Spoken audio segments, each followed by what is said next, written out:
আসসালামু আলাইকুম রহমতুল্লাহি ওয়া বারাকাতুহু। সম্মানিত দর্শক, দেশের যে চলমান রাজনৈতিক অবস্থার দৃষ্টে মনে হচ্ছে এই অচল অবস্থা দীর্ঘদিন ধরে চলতে থাকবে। এর কারণ হলো যারা রাজনৈতিক পক্ষসমূহ রয়েছেন তাদের কারোর মধ্যেই যে মোড অফ নেগোসিয়েশন বলা হয় যেটিকে, সেই সমঝোতার যে তাদের যে দৃষ্টিভঙ্গি এটি তাদের মধ্যে নেই। ২ নম্বর হলো যে তারা যার যার অবস্থানে বা এক্সট্রিম রেজিস্ট্যান্স এই পর্যায়ে তারা আছেন। যে কটা শক্তি আছেন তারা কেউ ভয় পাচ্ছেন না প্রতিপক্ষকে। প্রতিপক্ষকে দমন করার জন্য হুমকি ধামকি, মব সন্ত্রাস থেকে শুরু করে মামলা মোকদ্দমা সবকিছু করা হচ্ছে। এতে অনেক মানুষ নির্যাতিত হচ্ছেন, অনেক মানুষ বাস্তুচ্যুত হচ্ছেন, কিন্তু সমস্যা হলো যে ভয় পাচ্ছেন না, কেউ ভয় পাচ্ছেন না। এখন এটাকে আপনি যদি ধরেন এনসিপি বনাম বিএনপি, বিএনপি বনাম জামাত, বিএনপি বনাম ইউনূস সরকার, আর সকল পক্ষ বনাম আওয়ামী লীগ, আপনি দেখবেন যে একই চিত্র, একই দৃশ্য। গত ৯ মাসে রাজনৈতিক দলগুলোর মধ্যে কোনো বন্ধুত্ব হয়নি, বরং অতীতের যত বন্ধুত্ব হিসাব নিকাশ তছনছ হয়ে গিয়েছে। ফলে এই সময়টি, এই যে দুর্বিষহ সময়টি, এটি কতদিন এবং কিভাবে যাবে এগুলো নিয়ে যারা রাজনৈতিক বিশ্লেষক তারা অনেকেই আলোচনা করার চেষ্টা করছে। যদিও আমাদের দেশে সত্যিকার অর্থে নিরপেক্ষভাবে কোনো একটি রাজনৈতিক দলকে সমালোচনা করা কিংবা কারোর ভালোটা ভালো বলা, মন্দকে মন্দ বলা, এই জিনিসটি খুবই কঠিন। এর কারণ হলো আমাদের যে মন এবং মানসিকতা সেটি এমন একটা জায়গাতে আবদ্ধ, তাহলেও আপনি যদি কোনো একটি দলের সমর্থক হন, আপনি অন্য দলের ভালো বলতে পারবেন না, কিংবা আপনি যদি অন্য একটা দলের হন তাহলে সেক্ষেত্রে নিজের দলের মন্দ বলতে পারবেন না।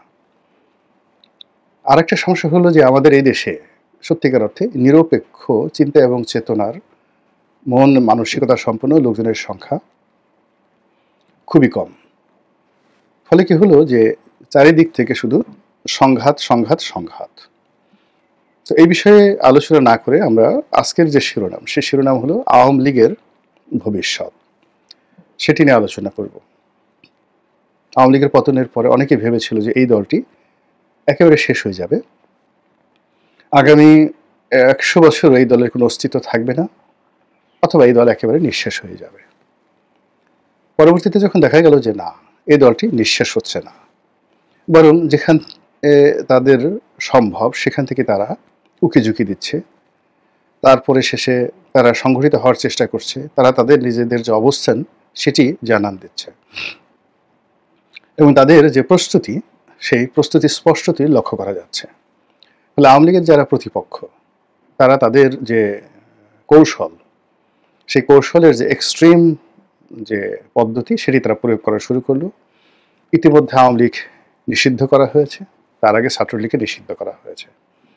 এখন আওয়ামী লীগ কী করবে? দেখা গেল যে আওয়ামী লীগ নিষিদ্ধ হওয়ার পরে পুরো পরিস্থিতি দেশের এবং দেশের বাইরের সরকারের নিয়ন্ত্রণের বাইরে চলে গেছে। স্বয়ং ডক্টর মোহাম্মদ ইউনূস তিনি নিজে বলেছেন যে আওয়ামী লীগ নিষিদ্ধ করার পরে একটা যুদ্ধের পরিস্থিতি তৈরি হয়ে গেছে, এবং আওয়ামী লীগ নিষিদ্ধ হওয়ার পর আওয়ামী লীগ যে কাজগুলো করেনি সে কাজগুলো এখন তারা করা শুরু করেছে। আমি একে একে বলছি। প্রথমত তাদের বাংলাদেশে বিভিন্ন জায়গাতে ঝটিকা মিছিল, এই মিছিলের সংখ্যা বাড়িয়ে দিয়েছে। দেশের বাইরে থেকে তাদের যে বক্তব্য, বিবৃতি, সভা সমিতি, সেমিনার, এইগুলো তারা বাড়িয়ে দিয়েছে। তাদের ভাষা সংযত হয়েছে। তারা অনলাইনে অর্থাৎ ফেসবুকে, ইউটিউবে, এরপরে অন্যান্য সামাজিক মাধ্যম থেকে শুরু করে CNN, আল জাজিরার মতো বিখ্যাত প্রতিষ্ঠান এবং ভারত এবং আমেরিকার যে সকল মূলধারার গণমাধ্যম রয়েছেন, প্রিন্ট মিডিয়া রয়েছেন, সেখানে যেভাবে বক্তব্য দিচ্ছেন এবং যেভাবে ও সকল পত্রপত্রিকায় আওয়ামী লীগের মিশন এবং ভিশন নিয়ে তারা যেভাবে প্রচারণা চালাচ্ছেন, এটি আওয়ামী লীগ বিরোধীদের জন্য রীতিমতো অশনির সংকেত।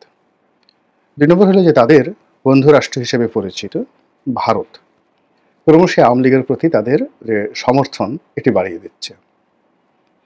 অন্যদিকে স্পষ্টতই বোঝা যাচ্ছে যে আমেরিকা, জাপান এবং চীন, এই ৩টি বৃহৎ রাষ্ট্র, তারা আওয়ামী লীগকে মাইনাস করে কোনো কথা চিন্তা করছে না, বরং তারা মনে করছে যে অনেকটা এই দল ফিরে আসতে পারে। তো কাজেই তাদের সঙ্গে নতুন করে যে যোগাযোগ স্থাপিত হচ্ছে, এটি বোঝা যাচ্ছে, সব দিক থেকে বোঝা যাচ্ছে।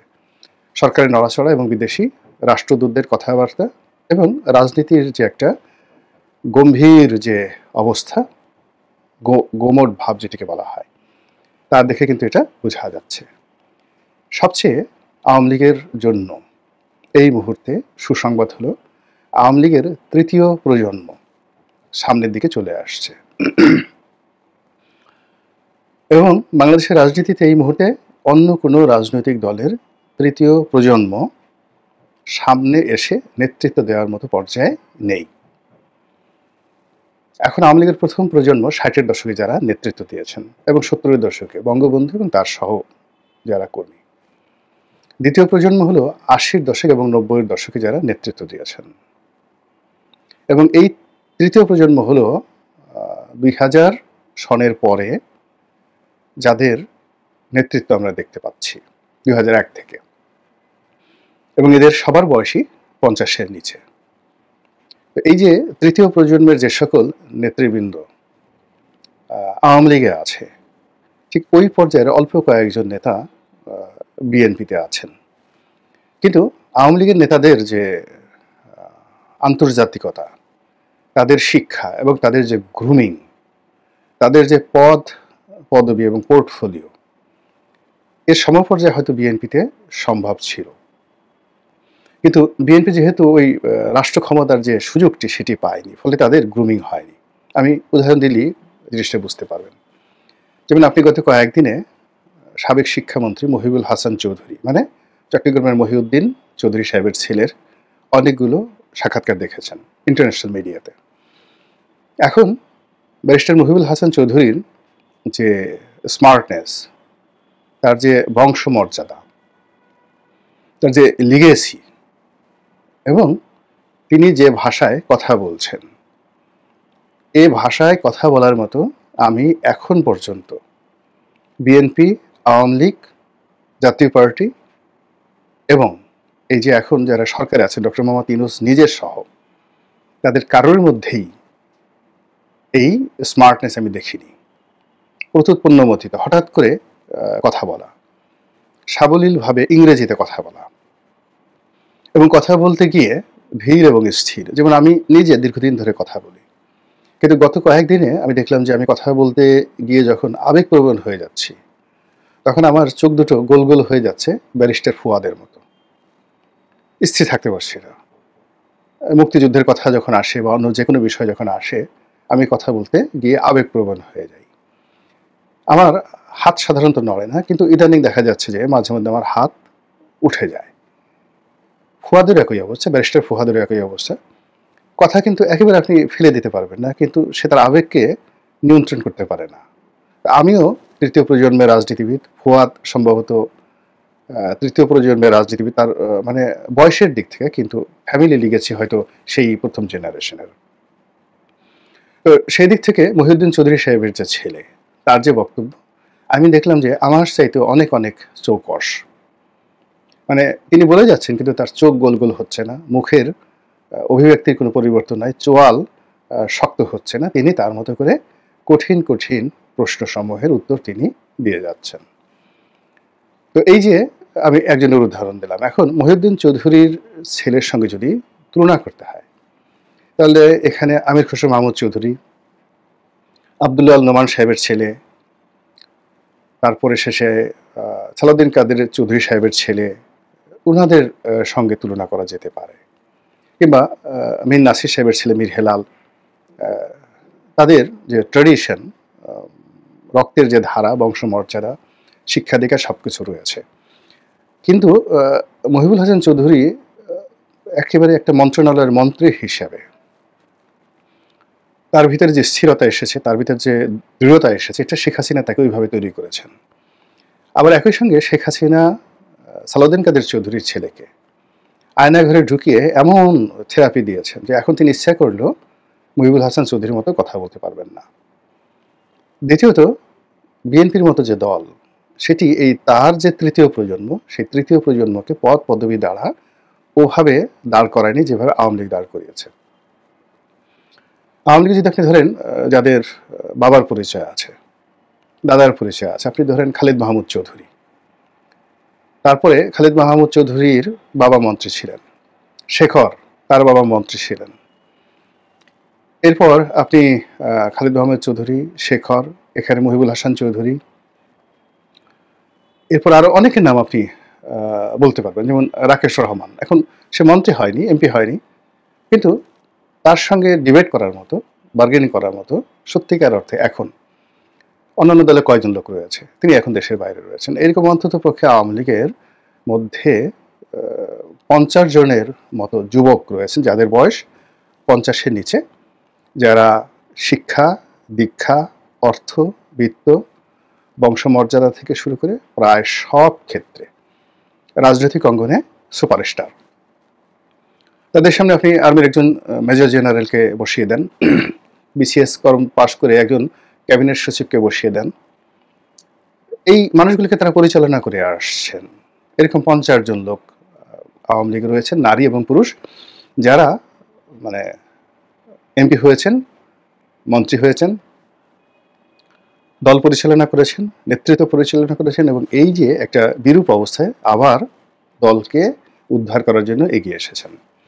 আওয়ামী লীগের সিনিয়র নেতৃত্বের মধ্যে যারা করাপ্টেড হয়ে গেছেন, যারা মাইনাসের খাতায় চলে গেছেন, এখন আপনি যত কথাই বলেন না কেন, ওই যে ভূমিমন্ত্রী ছিলেন জাভেদ, তৃতীয় প্রজন্মের নেতা, 400 বাড়ি করেছেন, সবকিছু বাদ দেন, কিন্তু তিনি যে ভূমি মন্ত্রণালয় চালিয়ে গেছেন, আপনি তার মন্ত্রণালয়ে একটা দুর্নীতি তিনি করেছেন খুঁজে বের করেন তো, অথবা তার মতো করে মন্ত্রণালয় চালিয়েছেন। গত 50 বছরে এরকম একটা মন্ত্রণালয় দেখান যে অত্যন্ত শক্ত হাতে, এবং পুরো মন্ত্রণালয়ের যে সিস্টেমটি র্যাডিক্যালি চেঞ্জ করে দিয়েছেন। এবং তিনি যদি কথা বলেন, জাভেদ যদি কথা বলেন, তার সেই যে দুর্নীতির কথা 400 বাড়ি, এটা নিয়ে তদন্ত হচ্ছে, তারপরে শেষে তার টাকা পাচার নিয়ে কথাবার্তা হচ্ছে, সেটা ভিন্ন একটা বিষয়। তার যুক্তি আছে, সে দীর্ঘদিন ধরে ব্যবসা বাণিজ্য করছেন, এবং আপনারা জানেন যে আখতারুজ্জামান চৌধুরী বাবু বাংলাদেশের মধ্যে সবচেয়ে পুরনো ধনী, এবং সেই এরশাদ সাহেব যখন ক্ষমতায় আসেননি, সে 17 দশকে, তখন থেকে তিনি আমেরিকাতে বাড়ি গাড়ির মালিক।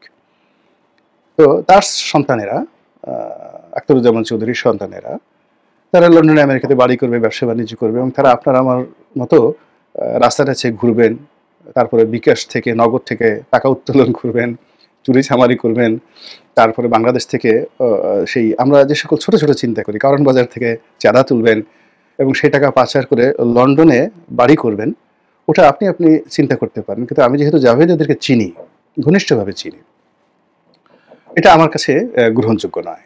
তাদের ব্যবসায় বাংলাদেশের থেকে অনিয়ম হতে পারে, কিন্তু ওটা একটা ভিন্ন প্রসঙ্গ। কিন্তু আপনি জাভেদের শিক্ষা যদি ধরেন, দীক্ষা যদি ধরেন, তার এই যে সে একটা ব্যাংক চালিয়েছে, ইউনাইটেড কমার্শিয়াল ব্যাংক। এখন তার প্রতিপক্ষ এই ব্যাংকটা দখল করছে, কিন্তু তার সময়টিতে এই ইউনাইটেড কমার্শিয়াল ব্যাংকটা যে পর্যায়ে চলে গিয়েছিল, সম্মানে, কর্তৃত্বে, কীর্তিত্বে, সুনামে, সুখ্যাতিতে, এটি ইউসিবি ব্যাংক জন্মের পরে এভাবে হয়নি। এরকম জাভেদ আছে, মহিবুল হাসান চৌধুরী আছে, শেখর আছে, খালিদ মাহমুদ চৌধুরী আছে, এইভাবে অনেক মেয়েদের মধ্যে আরো অনেক আছে যারা তৃতীয় প্রজন্মে আওয়ামী লীগের যে রাজনীতি, সেই রাজনীতির সম্মুখ সারিতে এখন চলে আসছে। এবং এরা যদি নেতৃত্বের আসনে দাঁড়ায়, 50 জন নেতৃত্বের আসনে দাঁড়ায়, আন্তর্জাতিক অঙ্গনে, দেশের বাইরে, তাদের সামনে ইংরেজিতে, বাংলাতে কথা বলার লোক বাংলাদেশে নেই। তারা যদি কলম ধরে, তাদের সামনে কলম ধরার লোকও নেই। এমনি আপনি যতই বলেন না কেন, সজীব অজিত জয়কে হাতে ট্যাটু এঁকেছে, গালাগালি করছেন পিনাকির ভাষায়, যত কিছুই বলেন না কেন, তার লেভেল অফ থিঙ্কিং, তার বন্ধু বান্ধব, আপনি এই ঢাকা শহরে কেউ কি বলতে পারবে যে জয় ঠিক কোনো টুন্ডা বাবু, টোকাই সাগর, মুরগি মিলন এদের সাথে জয়ের সম্পর্ক ছিল, বন্ধুত্ব ছিল, কিংবা বাংলাদেশের কোনো নায়িকা গায়িকার সঙ্গে জয়ের যৌন সম্পর্ক ছিল, কিংবা বিভিন্ন জায়গাতে যে হেরেম আছে আমাদের এখানে, যেমন পাপিয়া কাণ্ড আছে, অমুক কাণ্ড আছে, বিভিন্ন সময় রাজনৈতিক নেতারা এমনকি সেই বলিউড থেকে নায়িকা গায়িকাদেরকে এনে তাদের যে বিকৃত রুচি চরিতার্থ করে। জয় সম্পর্কে এই ধরনের কথা কেউ বলতে পারবেন যে আমার এই সর্বনাষ্ট মুখে করেছে? আলটিমেটলি মূল ব্যাপার হলো যে আপনি জয় ধরেন, পুতুল ধরেন, তৃতীয় প্রজন্মে। এখন পুতুল যখন কথা বলেন, আপনি দেখেন তো এই যে WHO তে তিনি একটা আঞ্চলিক অফিস চালাচ্ছেন, যে কটা আন্তর্জাতিক সেমিনারে বক্তব্য দিয়েছেন, যে কটা ভিডিও বার্তা দিয়েছেন, তার যে উচ্চারণ এবং তার যে বাচনভঙ্গি এবং তার যে দৃঢ়তা, তার উপর এত ঝড় বয়ে যাচ্ছে, সেই ঝড়ের কোনো লক্ষণ কি আপনি পুতুলের বক্তব্যে দেখেছেন? জয়ের ক্ষেত্রে প্রযোজ্য। আবার ওদিকে যদি আপনি শেখ রেহানার জেনারেশনে যান, এখানে তিনজন, রূপন্তী, টিউলিপ এবং ববি, তাদের যে মেধা, যোগ্যতা, লেখাপড়া সব মিলিয়ে এমন একটা পর্যায়ে তারা তৃতীয় প্রজন্মটাকে দাঁড় করিয়েছে। ওই প্রজন্মে আপনি এখন জাতীয় পার্টি, জামাত, বিএনপি, এনসিপি, অন্যান্য যারা রাজনৈতিক দল রয়েছে, আপনি একবার একটু কল্পনা করেন তো, যুদ্ধটা আগামীর যে রাজনৈতিক যে যুদ্ধ প্রতিযোগিতা, এই প্রতিযোগিতায় কারা এগিয়ে আছে, আর এই প্রতিযোগিতা করার জন্য যে অর্থ দরকার, সেই অর্থটা আলটিমেটলি আওয়ামী লীগ এটা 2001 সনেই তারা সিদ্ধান্ত নিয়েছে যে তারা ওই ভুল করবে না। অর্থাৎ 2001 সনে আওয়ামী লীগ সিদ্ধান্ত নিয়েছে রাজনৈতিক দল হিসেবে যে তারা টাকা রোজগার করবে। এর কারণ হলো বিএনপি যে তাদের যখন বিপদ গেছে, সেই বিপদের সময় তারা যেভাবে সার্ভাইভ করেছে টাকার কারণে, বড় বড় ব্যবসা, তারা সেই বাংলাদেশের বড় বড় ব্যবসায়ীদেরকে যেভাবে তারা কবজা করেছিল, তাতে করে তাদের বিপদের সময় যে ফাইন্যান্সিয়াল সাপোর্টটা ছিল 96 থেকে 2001 পর্যন্ত, আওয়ামী লীগ বিএনপিকে একটা টুক্কা দিতে পারেনি।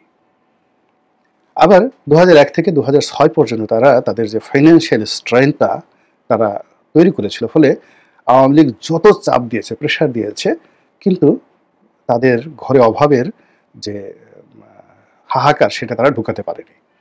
ফলে আওয়ামী লীগ যেটা চিন্তা করেছে যে বাংলাদেশের মানুষ এত কিছু মনে রাখে না, বিপদের সময় খাওয়ার জন্য তাদের রিজার্ভ লাগবে। ফলে দেখেন তাদের উপর ইতিহাসের সবচেয়ে বড় ভয়াবহ বিপর্যয় আসার পরেও তারা প্রায় সবাই কোটি কোটি টাকা খরচ করে এয়ারপোর্ট দিয়ে চোখের সামনে পাড়ি দিয়ে চলে গেছে। তারা লন্ডন, আমেরিকা, দুবাই সমস্ত শহরে ছড়িয়ে পড়েছে। বাংলাদেশেও তারা যারা আছেন তাদের ব্যবসা বাণিজ্য থেকে শুরু করে সবকিছু কিন্তু তারা সুরক্ষিত অবস্থায় আছে। আর অন্যদিকে তাদের যে তৃতীয় জেনারেশন, সেটি তারা তৈরি করে ফেলেছে এবং সেটিকে সম্মুখে এগিয়ে দিচ্ছে। আর পিছন দিক থেকে আপনি দেখুন ক্রমশ ওবায়দুল কাদের, শেখ হাসিনা, তাদের কথাবার্তা কিন্তু ম্যাটিকুলাসলি কমে গেছে। কাজে আগামী যে যুদ্ধের জন্য তাদের যে প্রস্তুতি, সেই প্রস্তুতির সঙ্গে যারা আওয়ামী লীগকে মোকাবেলা করতেছেন তাদেরও প্রস্তুতি লাগবে। আর আওয়ামী লীগ যেভাবে মরে যাওয়ার কথা, ভ্যানিশ হয়ে যাওয়ার কথা আমরা 4-5 মাস আগে প্রচার করেছিলাম বা বলেছিলাম, সেটি এখন একটা পাগলও বিশ্বাস করবে না। মহান আল্লাহ আমাদের সবাইকে হেদায়েত দান করুন এবং হেফাজত করুন। আসসালামু আলাইকুম ওয়া রাহমাতুল্লাহি ওয়া বারাকাতুহু।